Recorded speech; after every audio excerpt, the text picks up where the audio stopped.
Normal సర్జరీకి robotic సర్జరీకి ఉన్న డిఫరెన్స్ రోబోటిక్ సర్జరీలో 2-3 ఉపయోగాలు ఉంటాయి. నెంబర్ 1 కొంత నొప్పి తక్కువ ఉంటుంది, రికవరీ కొంచెం ఫాస్ట్గా ఉంటుంది. లేటెస్ట్ కాన్సెప్ట్ చేయండి, మేము డబ్బులు పెట్టడానికి రెడీ అంటున్నాం. ఈ నీస్లో గుజ్జు అనేది ఉంటుంది. వన్స్ ఇది కరిగిపోయిన తర్వాత రీబిల్డ్ అవ్వదు అనేది సంవత్సరం టైం ఇస్తా. మళ్ళీ అక్కడ కార్టిలేజ్ పెరిగిందని ఎంఆర్ స్కాన్లో చూపించి నాకు నిర్ధారణ చేయండి. మందులు ఫిజియోథెరపీ పనిచేసిన నాళ్ళు ఆపరేషన్ అక్కర్లా. లైఫ్ టైం ఇండియన్ టాయిలెట్స్ వాడుతూ ఉంటారు. నీస్కి పడాల్సిన స్ట్రెయిన్స్ పడుతూనే ఉంటాయి. అవును, ఈ నీస్ రిలేటెడ్గా చెప్పాలి అని అంటే as a doctor, Indian toilets మోకాళ్ళకి మంచిది, జాయింట్ దెబ్బతింటే అవకాశాలు ఉంటాయి. బోన్స్కి కాల్షియం సబ్జెక్ట్కి ఉన్న థియరీ ఏంటంటే ఏం చెప్తారు సార్? మనం బ్యాంకులో డబ్బులు దాచుకుంటాం రిటైర్మెంట్కి, అట్లానే బోన్లో కాల్షియం దాచుకోవాలి. సార్ నమస్తే. నమస్తే అండి, welcome to signature studios. Thank you. Sir చాలాసార్లు బయట అనుకుంటున్న విషయాలు ఏంటి అని అంటే సన్షైన్ హాస్పిటల్, కిమ్స్ హాస్పిటల్ రెండు మర్జ్ అయినాయా, కలిసి చేస్తున్నాయా, ఏంటి అసలు ఈ కలయిక ఏంటి? ఒక పక్క సన్షైన్, ఒక పక్క కిమ్స్. Yeah, please. కిమ్స్ మా అమ్మ, సన్షైన్ మా ఆవిడ.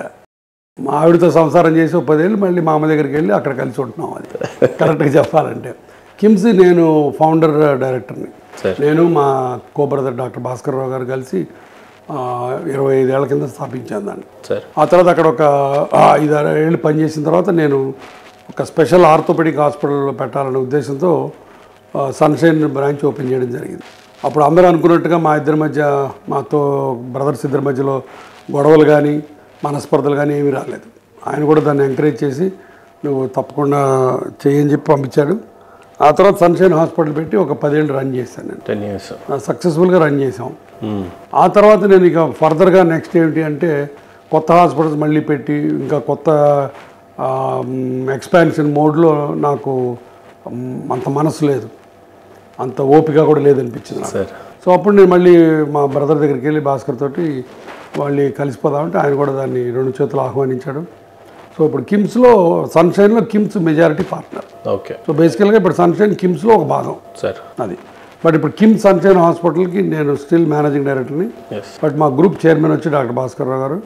బట్ హాస్పిటల్ మటుకు కిమ్స్ ఆధ్వర్యంలో నడుస్తుంది. మర్జ్ అవ్వాలన్న ఆలోచన ఏంటి సార్? కాన్సెప్ట్ కొత్తగా అది గమ్మతైన కాన్సెప్ట్ అది. అంటే అందరూ నా తోడి సహచరులు, అంటే హైదరాబాద్లో ఉన్న వేరే డాక్టర్ ఎంటర్ప్రెన్యూర్స్ చాలామంది హాస్పిటల్ ఎక్స్పాన్షన్ పద్ధతిలో ఉన్నారు. ఇప్పుడు 1-3-4 హాస్పిటల్స్ పెట్టడం అవి చేస్తున్నారు.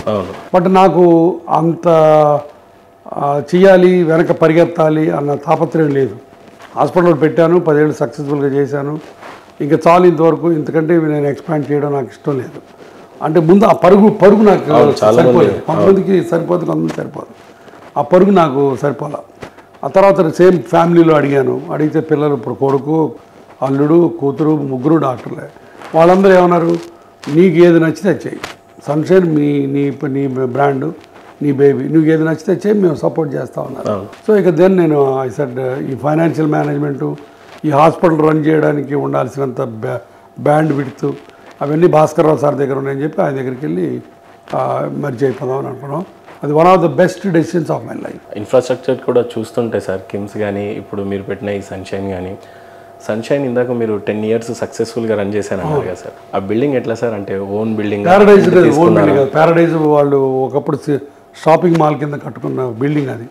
బట్ ఆ షాపింగ్ మాల్ రాక అది అట్లా ఆపేశారు. దాన్ని మేము తీసుకుని దాన్ని పునరుద్ధరించి దాన్ని హాస్పిటల్ కింద చేసాం. అందుకని ఎస్కలేటర్స్ అన్నీ ఉంటాయి. అవును అవును. బట్ అది 10-12 ఏళ్ళకి పాత పడిపోయింది ఆబ్వియస్గా. ఇప్పుడు ఈ కొత్త బిల్డింగ్ ఇది కొనుక్కున్నాం, బిల్డింగ్ కొనుక్కున్నాం. సో ఇది దానికంటే 2 ఇంతలు పెద్దది, 2 ఇంతలు స్పేషియస్గా ఉంది. అండ్ దీంట్లో పేషెంట్ అసలు మాట ఎత్తేసి ఇంకొక 1 yearలో గెస్ట్, అంతే గెస్ట్ అనమాట. మాకు పేషెంట్లు లేరు, guest who are not well.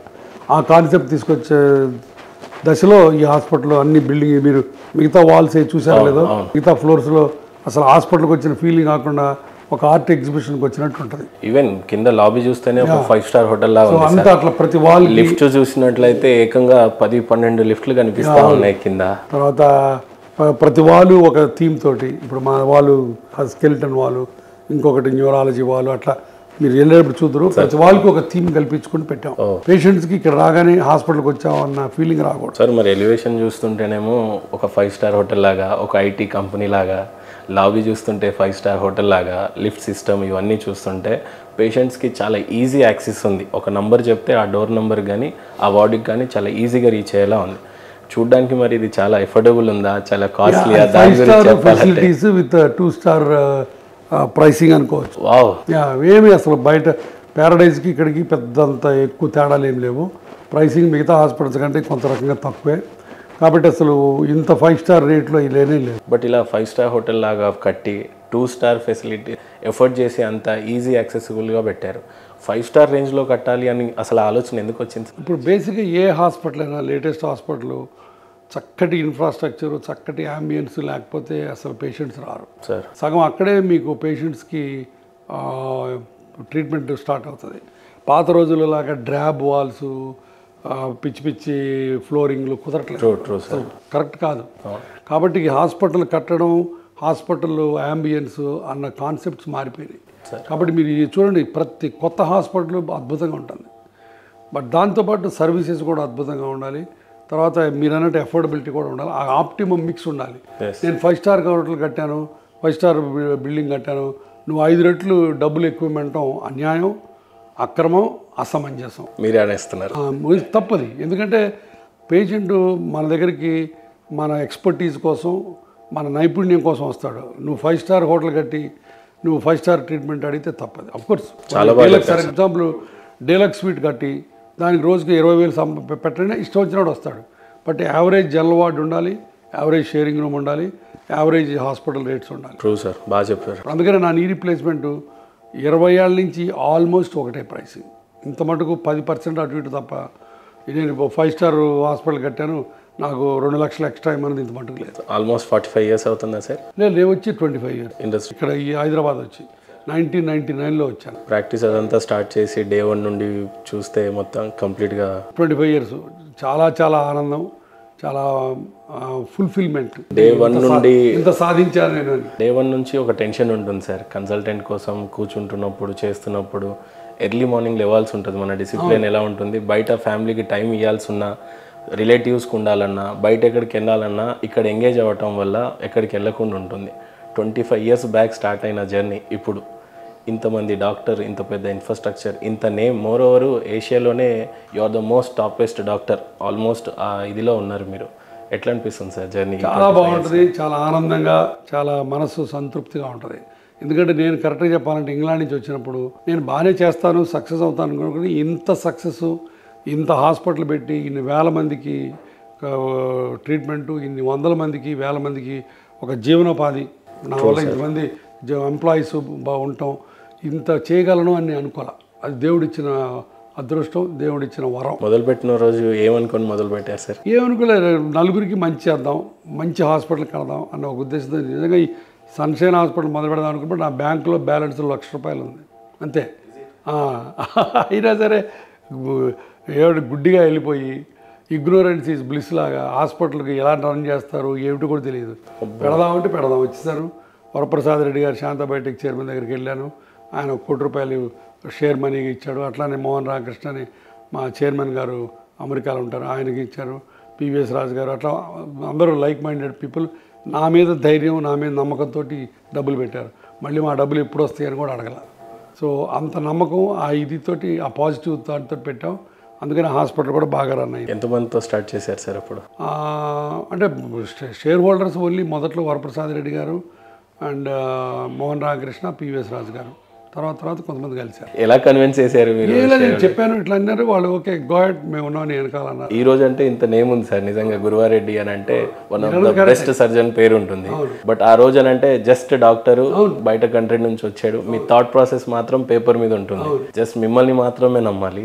ఎలా సాధ్యమైంది? అది వాళ్ళని అడగాలి. అంటే ఏం లేదు, వాళ్ళకి నా మీద నమ్మకం ఏంటంటే గురువారెడ్డి చేస్తాడు, చేయగలడు. అప్పటికే కొంత అపోలో హాస్పిటల్లో 5 years అయింది, కిమ్స్లో కొన్నాళ్ళు అయింది, కాబట్టి కొంత ట్రాక్ రికార్డు ఉంది. తను చేయగలడు అన్న ఒక ధైర్యం వాళ్ళకు ఉంది. సో దాంతో ఈజీ అయిపోయింది నాకు. సార్ చాలా డిపార్ట్మెంట్స్ ఉంటాయి హాస్పిటల్ అనగానే, గైనిక్ కానీ అన్నీ కానీ, ఆర్తోనే చూస్ చేసుకోవాలి అని ఫస్ట్ ఎలా మీ మైండ్ సెట్? నా పోస్ట్ గ్రాడ్యుయేషన్ ఇప్పుడు ఆర్థోపెడిక్స్ నేను ఎందుకు అనుకున్నానంటే చాలా సింపుల్ విషయం. రోడ్లు హైదరాబాద్, అదే ఇండియాలో రోడ్లు, కార్లు, యాక్సిడెంట్లు మామూలే. ఆ ఉన్నంతకాలం మనకి యాక్సిడెంట్ కేసులు వస్తాయి. సో మనకి జీవనోపాధి ఉంటుంది అని గ్యారంటీ అని నన్ను నమ్మినోడిని. అందుకని అది వితికేయలేదు. తర్వాత జాయింట్ రిప్లేస్మెంట్స్లోకి వెళ్ళటం అనేది ఒక అదృష్టం ఒక యాదృచ్ఛికంగా జరిగింది. సార్ నార్మల్ సర్జన్స్ చేసేలాంటి సర్జరీస్ నుండి ఈరోజు సన్షైన్లో ఏకంగా రోబోటిక్స్ లాంటి అత్యాధునిక టెక్నాలజీని మీరు ఇంట్రడ్యూస్ చేశారు, దట్ టు ఇన్ హైదరాబాద్. ఎలా సార్ అసలు? అది ఏం లేదు, నాకు ఎప్పుడూ ఒక రకమైన జిజ్ఞాస, ఒక రకమైన తాపత్రయం ఉంటుంది. ఏదో కొత్తది చేయాలి అంటే ఇంకా ఇంకా ఎక్కువ చేయాలి, ఇంకా పేషెంట్కి ఇంకా ఎక్కువ వాల్యూ తీసుకురావాలనే ఉద్దేశంలో ఉంటాను. ఆ రకంగా ఆ ప్రయాణంలో ఒక్కొక్కటి చేసుకుంటా ముందుకెళ్ళడం, కలిసి రావడం జరిగింది. రోబోటిక్స్ అన్నది 5 yearsకి వెయిట్ చేశాను రోబోటిక్స్ తీసుకుందాం దాన్ని. చివరికి ఆంధ్రాలో ఫస్ట్ నేనే తీసుకుంది రోబోటిక్. ఇది 1-2 కాదు, 10 కోట్ల రూపాయల పెట్టుబడి. సో అంత పెట్టుబడి పెట్టి తీసుకున్నా సరే అది బాగా జరిగింది. అది ఇప్పుడు హైదరాబాద్లోనే 30-40 రోబోట్స్ వచ్చినాయి. సో కాబట్టి ఆ రోబోటిక్ తీసుకోవటం, దాని తర్వాత పిల్లలు ట్రైన్ అవటం, మా సన్నిల్లా ఇద్దరు కూడా దాని మీద ట్రైన్ అయ్యారు.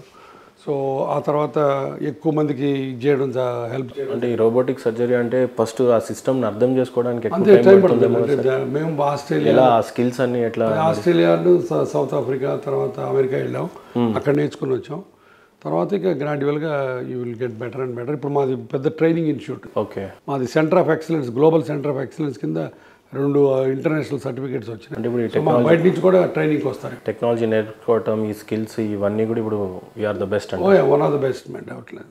ఎందుకంటే మా దగ్గర ట్రైన్ అయిన వాళ్ళు 20 members ఉన్నారు. All of them are certified trainers. అంటే నార్మల్ సర్జరీకి రోబోటిక్ సర్జరీకి ఉన్న డిఫరెన్స్? రోబోటిక్ సర్జరీలో 2-3 ఉపయోగాలు ఉంటాయి. నెంబర్ 1, కొంత నొప్పి తక్కువ ఉంటుంది ఇమీడియట్ పోస్ట్ ఆప్లో. ఎందుకంటే ఎక్కువ కటింగ్ ఉండదు, కటింగ్ తక్కువ ఉంటుంది కాబట్టి ఇన్ఫ్లమేటరీ మార్కర్స్ తక్కువ ఉంటాయి. కాబట్టి ఇమీడియట్ పోస్ట్ ఆపరేటివ్ పీరియడ్లో నొప్పి తక్కువ ఉంటుంది. రెండోది రికవరీ కొంచెం ఫాస్ట్గా ఉంటుంది అగైన్.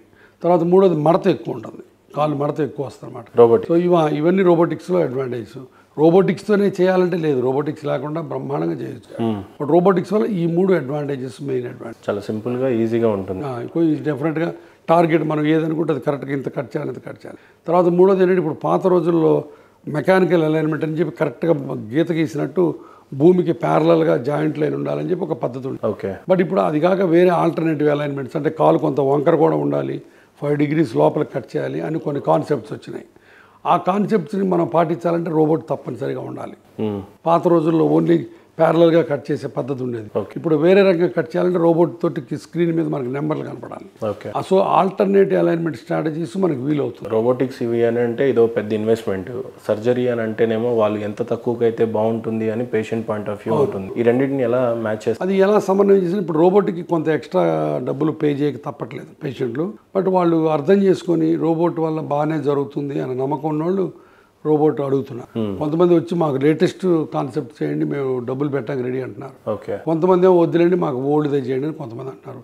ఇప్పుడు రఫ్గా నా ప్రాక్టీస్లో 60-40 అంటే 60% పీపుల్ రోబోట్ కావాలంటున్నారు, 40 మంది మేము మామూలుగా చేయించుకుంటా ఉంటున్నారు. మేము ఎవరిని ఫోర్స్ చేయము, ప్రెస్ చేయము. ఇంకొకటి రోబోట్తో చేయించుకుంటేనే బాగా వస్తుంది, వేరేది లేదని చెప్పను నేను. 2 చెప్తాను, అమ్మ నీకు ఏది చేత చేద్దామని చెప్తాను నేను. సో అది ఇంపార్టెంట్ పాయింట్. బేసిక్గా ఏది బాగుంటుంది సార్? అంటే డాక్టర్ చేస్తున్న నార్మల్ సర్జరీ, రోబోట్ వల్ల కొంత మార్జినల్ అడ్వాంటేజ్ ఉంది. పెద్ద భయంకరమైన అడ్వాంటేజ్ దాంతో చేయాలన్నది లేదు, మార్జినల్ అడ్వాంటేజ్ ఉంది. ఆ మార్జినల్ అడ్వాంటేజ్ డెఫినెట్గా తీసుకోగలిగిన వాళ్ళు కొంతమంది ఉన్నారు. వాళ్ళు డెఫినెట్గా ఇమీడియట్ పోస్ట్ ఆపరేటివ్ పెయిన్ తక్కువ ఉంటుంది, పెయిన్ తక్కువ ఉన్నప్పుడు రికవరీ ఫాస్ట్గా అనిపిస్తుంది. సైకలాజికల్గా కూడా కొంత అడ్వాంటేజ్ ఉంది. సార్ నేను చాలాసార్లు క్యూరియాసిటీతో ఆలోచించే క్వశ్చన్ ఏంటంటే మైండ్లో, బేసిక్గా భారతదేశంలో ఉన్న ప్రతి ఒక్కళ్ళ ఆహార అలవాట్లు ఎలా ఉంటాయి అని అంటే, ఏ ఫుడ్లోనన్నా లవంగం లాంటివి, ఇలాంచి లాంటివి, దాల్చిన లాంటివి, ఇలాంటి పుష్కలంగా ఉండే ఇంగ్రీడియంట్స్తోనే తింటూ ఉంటాం. కానీ భారతదేశంలో చూసినట్లయితే 40-50 దాటితే బాడీ పెయిన్స్, జాయింట్ పెయిన్స్ ఎక్కువగా వస్తాయి అని అంటారు. అలాంటి ఇంగ్రీడియంట్స్ తిన్న ఈ బాడీ చాలా స్ట్రాంగ్ ఉండాలి ఒకటి. కానీ అదే వేరే ఫారెన్లో చూసినట్లయితే బర్గర్స్ లాంటివి తింటూ ఉంటారు, బట్ 50-60లో చూసినట్లయితే 3 km 5 km కొడతానే ఉంటారు. ఈ డిఫరెన్స్ ఎప్పుడు అర్థం కాలేదు సార్. అంటే మన ఇంగ్రీడియంట్కి ఉన్న పవర్కి అక్కడున్న బ్రెడ్ ముక్కలకి అసలు ఈ సంబంధం అర్థం కాలేదు సార్. అసలు మంచి క్వశ్చన్ ఇచ్చారు. కరెక్ట్ ఆన్సర్ నా దగ్గర కూడా లేదు, కానీ genetic predisposition important point. So nurture and nature అని జెనెటిక్గా they are much stronger muscles and stronger bones sir మనకంటే. డెఫినెట్గా వాళ్ళ ఆస్టియోపోరోసిస్, వైటమిన్ డి డెఫిషియన్సీ బోల్డ్ ఉంటాయి. వేరేజ్ కకేషియన్స్లో తక్కువ. అది నెంబర్ 1. నెంబర్ 2, ఇప్పుడు జర్మన్స్ని తీసుకోండి, జర్మనీలు చూస్తే ఒక్కొక్కడు 6 అడుగులు ఉంటారు, 6 feet ఉంటారు. 6 feet జెనెటిక్. సో జెనెటిక్గా దే ఆర్ బిల్ట్ స్ట్రాంగర్. తర్వాత రెండోది మన వాళ్ళు వెజిటేరియనిజం వల్ల కొంత, ల్యాక్ ఆఫ్ ఎక్సర్సైజ్ వల్ల కొంత, and lack of proper mobility వల్ల కొంత మన వాళ్ళకి మజిల్స్ బోన్స్ వీక్ అయిపోతాయి ఒక ఏజ్ వచ్చేసరికి. సో ఇప్పుడు మీరు అన్నట్టు ఇప్పుడు నేను అక్కడ ఇంగ్లాండ్లో 10 ఏళ్ళు పనిచేశాను. 80 ఏళ్ళు 90 ఏళ్ళకి కూడా మోకాళ్ళు ఆపరేట్ చేసేవాళ్ళం. వాళ్ళు మోకాళ్ళు ఆపరేట్ చేసిన తర్వాత బ్రహ్మాండం నడిచేవాళ్ళు, 2వ రోజు నుంచి ఎవ్రీథింగ్ చేసేవాళ్ళు. ఇక్కడ మన వాళ్ళు 60 ఏళ్ళకి 65 ఏళ్ళకి చేస్తే కూడా ముక్కుతూ మూలుగుతూ ఇంకా ఎప్పుడు సార్, ఇంకెంత నొప్పి సార్, ఇంకేంటి సార్, నడవలేదు సార్ అంటుంటారు. సో ఆ సైకలాజికల్ మేకప్ కూడా మన ఇండియాలో 60, 65, 70 దాటితే ఇంకా అయిపోయింది నా పని అని ఒక సైకలాజికల్ డిటాచ్మెంట్ వచ్చేస్తుంది. అక్కడ వాళ్ళు 80 ఏళ్ళకి 90 ఏళ్ళకి కూడా నెక్స్ట్ ఏంటి అని అంటుంటారు. ఇప్పుడు అక్కడ హాలిడేస్కి వెళ్తే 80 ఏళ్ళు దాటిన వాళ్ళు కొన్ని వేల మంది కనపడతారు. జెనెటిక్గానే చూసుకోవచ్చా సార్? ఫుడ్లో కూడా ఎలాంటి మార్పులు ఉంటే బాగుంటుందా? Genetic main. బట్ అఫ్కోర్స్ అక్కడ ఒబిసిటీ ఉంది. ఒబిసిటీ ఉన్న వాళ్ళు భయంకరమైన కొత్త జబ్బులన్నీ తెచ్చుకుంటున్నారు, లైఫ్ స్టైల్ డిజార్డర్స్. అది ఐ డోంట్ ఎంకరేజ్. బట్ వాళ్ళు జెనెటిక్గా స్ట్రాంగ్ ఉంటారు కాబట్టి they are able to do that. Sir చాలాసార్లు ఇంకో క్యూరియాసికల్ క్వశ్చన్ ఏంటంటే, ఇందాక రోబోటిక్స్ అనేవి చాలా డెవలప్ అయినాయి, ఇప్పుడు ఇండియాకి కూడా వచ్చింది, ది బెస్ట్గానే చేస్తూ ఉన్నారు. చాలాసార్లు పోస్ట్ మార్టం జరుగుతున్నప్పుడు ఐస్ తీసుకుంటారు, కిడ్నీస్ తీసుకుంటారు, వాళ్ళకి కావాల్సిన ఆర్గాన్స్ అన్నీ తీసుకొని ప్రిజర్వ్ చేస్తారు, they can use it. Bones మాత్రం అలానే కలిసిపోతున్నాయి సార్ భూమిలో. ఆ బోన్స్తో ఏం యూజ్ చేయలేమో మనం. అంటే ఇప్పుడు బోన్ బ్యాంక్ కూడా ఉంది, కెడావర్ బోన్ బ్యాంక్స్ అని ఉన్నాయి. ఓకే. అంటే ఇప్పుడు బోన్ తీసేసి వాటిని ప్రాసెస్ చేసి రెడీ చేసుకుంటారు. ఎప్పుడైనా క్యాన్సర్ వచ్చి నాకు ఈ బోన్ తీసేయాలనుకోండి, అప్పుడు ఆ పర్టికులర్ బోన్ మేము అడిగితే వాళ్ళు పంపిస్తారు. అది చాలా ఈజీ కదా సార్ మరి అప్పుడు అలాంటప్పుడు? దానికి బోల్డ్ అంత ప్రాసెసింగ్ కావాలి, బోన్ బ్యాంక్ ఫెసిలిటీస్ ఉండాలి. ఇది ఉపయోగం ఇప్పుడు నేత్రదానం, లివరు, కిడ్నీ అంత వైడ్ రేంజ్ లేదు, దానికి అంత అవసరం లేదు. ఓన్లీ బోన్ క్యాన్సర్ వచ్చి నేను ఈ థై బోన్ మొత్తం తీసేసి కొత్త బోన్ వేయాలనుకుంటేనే వస్తుంది. అది అంత అవసరం చాలా తక్కువ. ఇంత బెస్ట్ సర్జన్గా పేరు తీసుకొచ్చుకున్నారు కదా సార్. బాడీస్ నిజంగానే అట్లా మట్టిలో కలిసిపోతున్నప్పుడు, ఇన్ని బోన్స్ అట్లా ఊరికే వెళ్ళిపోతున్నప్పుడు దీని మీద ఎప్పుడైనా ఏదైనా చేయాలని అనిపించింది సార్? దాని మా నాన్నగారు, ఆయన ఫోటో అక్కడే ఉంది, సర్టిఫికేట్ అక్కడే ఉంది. మా నాన్నగారు మొన్నే చనిపోయారు ఈ ఇయర్ జనవరిలో. నేనేం చెప్పలేదు, ఆయన బాడీ మొత్తాన్ని ఎనాటమీ డిపార్ట్మెంట్కి డొనేట్ చేశారు. సో ఆయన చనిపోయిన తర్వాత ఆయనకి దహన సంస్కారాలు ఏం చేయలేదు మేము. ఆయన బాడీని శ్రీకాకుళం మెడికల్ కాలేజ్కి డొనేట్ చేసాం. ఎనాటమీ డిపార్ట్మెంట్లో 100 మంది స్టూడెంట్స్కి ఉపయోగపడింది బాడీ. అది సర్టిఫికేట్ కూడా వాళ్ళు ఇచ్చిందే కాలేజ్ వాళ్ళు. సో అది మొత్తం బాడీని దానం చేయడం అనేది rarest of the rare feets. అది మా నాన్నగారు చేసి మా అందరికీ ఎంతో స్ఫూర్తిగా గర్వకారణం అయ్యాడు ఆయన. So that's what it is. So డెఫినెట్గా నేను కూడా రేపు నా బాడీ కూడా డొనేట్ చేద్దాం అనుకుంటాను. బాడీ మొత్తం ఉపయోగించవచ్చు. మెడికల్ కాలేజీలో ఎనాటమీ అప్పుడు డిసెక్షన్కి బాడీస్ కావాలి, ఇప్పుడు కెడావర్స్ దొరకట్లా. సో ఇలాంటి డొనేట్ చేస్తే వస్తాయి. కాబట్టి దేహదానం అనేది చాలా అన్నింటిలో కంటే చాలా అత్యుత్తమైన దానం. అది ఇంతవరకు నేత్రదానం ఈ దానమే చూసాను సార్. అలాంటిది బాడీ దానం అని అంటే నిజంగానే ఎందుకు సార్ అలాంటి డెసిషన్ తీసుకున్నారు? ఏం లేదు, నాన్నకి ఇప్పటి నుంచి ఆయనకి ఎక్కడో చదివినట్టున్నాడు, ఆయనకి ఆ స్ఫూర్తి. సో ఆయన చూసి మేము స్ఫూర్తి పొందుతాం. డాక్టర్ కావాలని ఎవరి స్ఫూర్తితో? నాకు చిన్నప్పటి నుంచి తెల్లకోట వేసుకోవాలని కోరుకుండేది. మా అమ్మ ఎంకరేజ్ చేసింది. సో అందుకని ఎంట్రన్స్లో 2 సార్లు 3 సార్లు సీట్లు రాపోయినా అప్పుడు కాకినాడ రంగరాయ మెడికల్ కాలేజీలో 40,000 అనుకుంటా డొనేషన్. 40,000 కడితే సీట్ ఇచ్చేవాళ్ళు. ఆ 40,000 లేవు మా దగ్గర. సో మా అమ్మ చదువు నాన్న అంటే ఇంకా ఆమె కోసం అన్నట్టు చదివి. ఎట్లుండే సార్ ఆ టైంలో కుటుంబ నేపథ్యం? ఆ టైం చాలా మిడిల్ క్లాసు. మా ఫాదరు కాలేజీలో లెక్చరరు, బోల్డ్ అని అప్పులు ఉన్నాయి. So very middle class. నేను మెడికల్ కాలేజీ అయిపోయి మళ్ళీ పూనా వెళ్ళేదాకా నాకు స్కూటర్ కూడా లేదు, సైకిలే.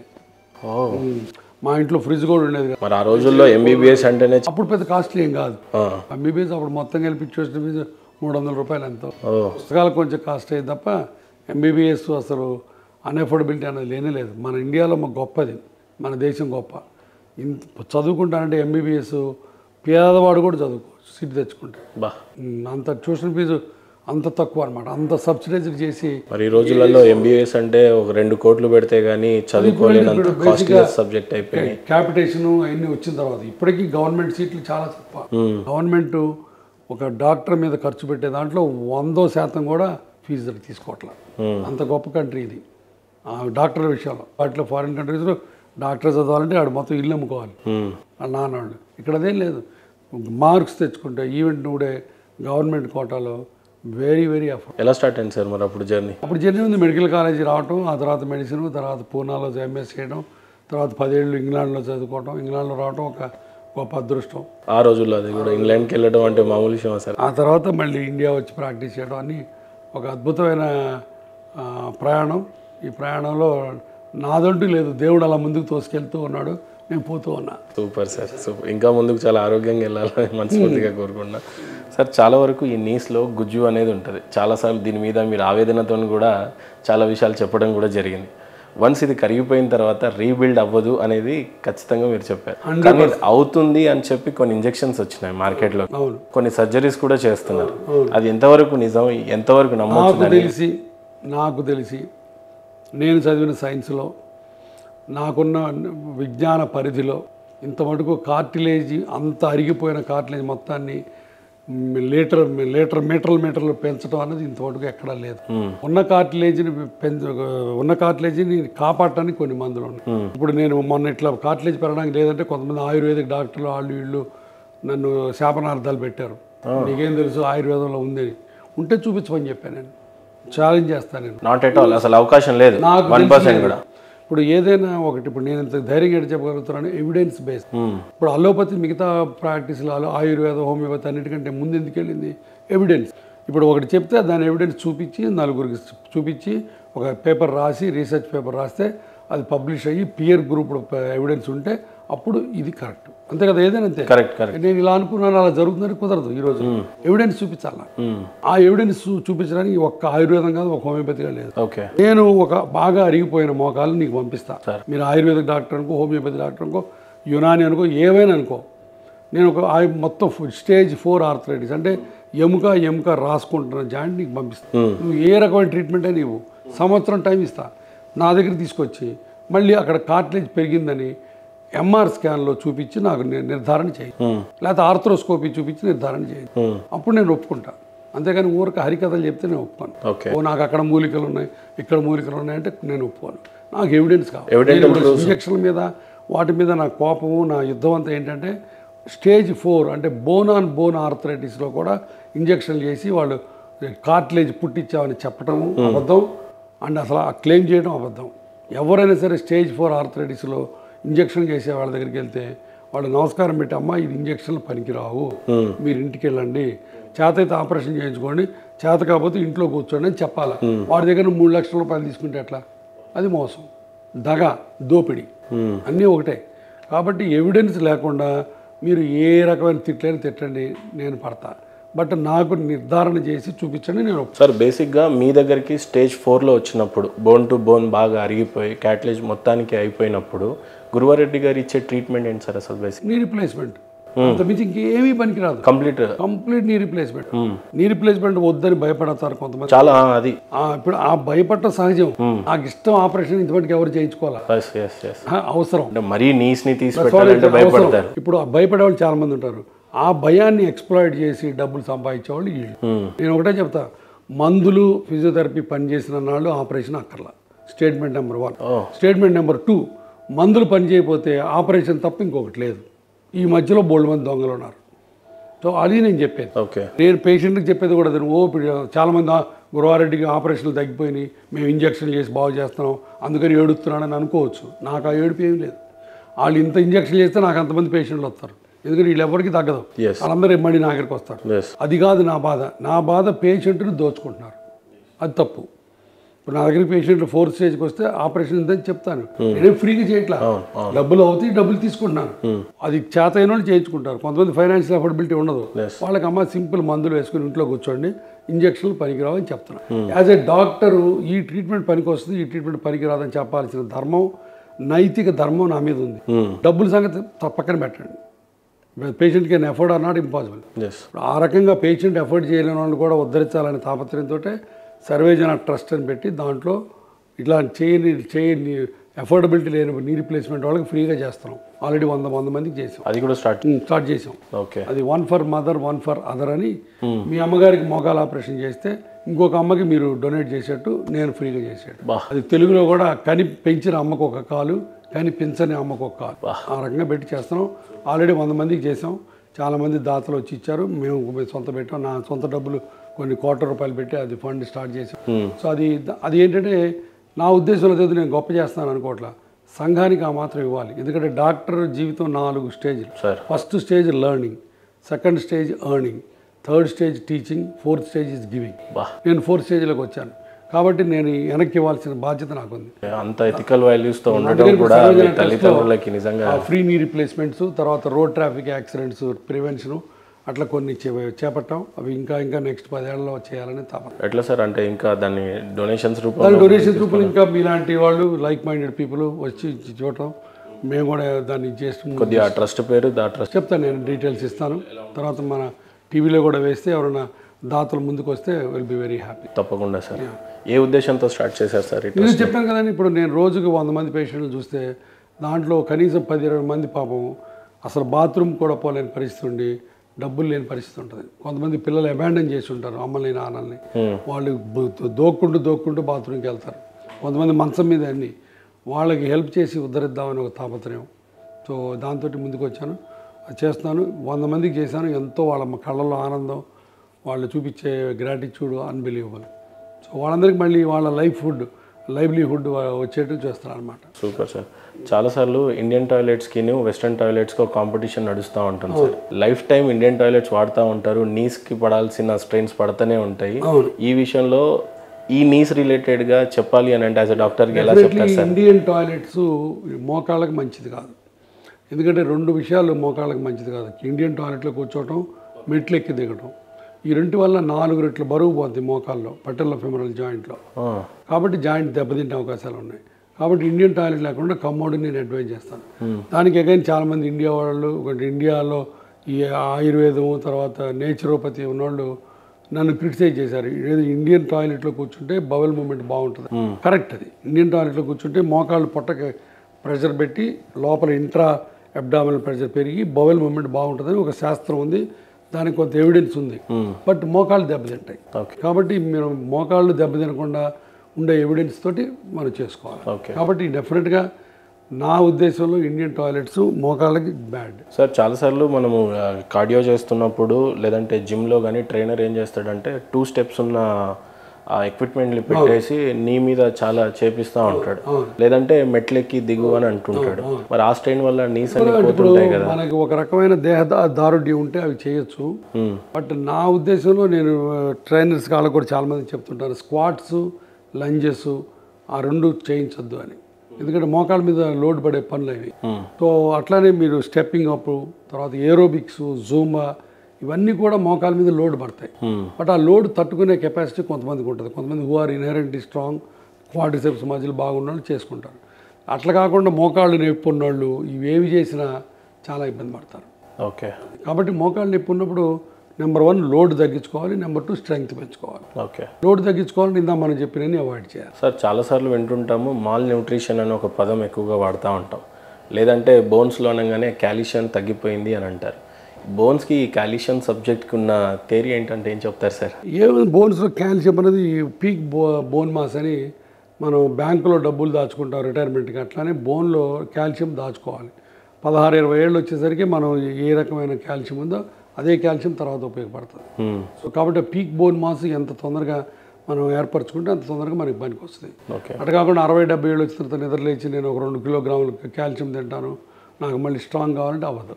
ఓకే. సో కాబట్టి చిన్నప్పటి నుంచి మంచి ఎక్సర్సైజు అండ్ బోన్ హెల్త్ మీద కొంత శ్రద్ధ కావాలి. ఎలాంటి ఫుడ్ తీసుకుంటే కాల్షియం బాగా ఎక్కువ పెరుగుతూ ఉంటుంది? Milk products, milk, cheese, curd, yoghurt, వెన్న, ఇట్లాంటి ప్రోడక్ట్స్, తర్వాత నట్స్. ఓకే. సార్ ఈ క్వశ్చన్ అడగడానికి చాలా సిల్లీగా ఉండొచ్చు. బేసిక్గా మనిషికి ప్రతిసారి ఇయర్లీ 1 టైం అన్న ఫీవర్ అనేది వస్తూనే ఉంటుంది, లేదా ఎనీ టైం వస్తూ ఉంటుంది. ఆ టైంలో బేసిక్గా ఫీవర్ వచ్చిన తర్వాత నీ జాయింట్స్ ఉంటాయి, ప్రతి జాయింట్స్కి పెయిన్ ఉంటూ ఉంటాయి. ఫీవర్కి ఈ పెయిన్స్కి జాయింట్స్కి ఉన్న సంబంధం ఏంటి సార్? ఆ టైంలో ఫీవర్స్కి జాయింట్ నొప్పులు రావు, మెయిన్లీ వైరల్ ఫీవర్స్కి వస్తాయి. ఓకే. దాంట్లో కొన్ని ఇప్పుడు డెంగ్యూ అని తర్వాత ఇట్లాంటి వాటికి ఇంకా ఎక్కువ ఉంటాయి. బేసిక్ ఆ టైంలో ఈ పెయిన్స్ రావడానికి ప్రధాన కారణం వైరల్, ఎలాంటి లోపల జరిగే క్రియ ఎలా ఉండొచ్చు? వైరస్కి రియాక్షన్ జాయింట్స్ సర్వైవల్ లైనింగ్ అది. ఈ వైరల్ ఫీవర్స్లో బోన్ పెయిన్స్ ఒక్కోసారి 1 year 2 years ఉంటాయి. సో కాబట్టి అది part of the recovery process. అప్పుడు కొంచెం ఎక్సర్సైజ్ చేసి కొంచెం కాల్షియం, విటమిన్ డి తీసుకుంటే చాలు.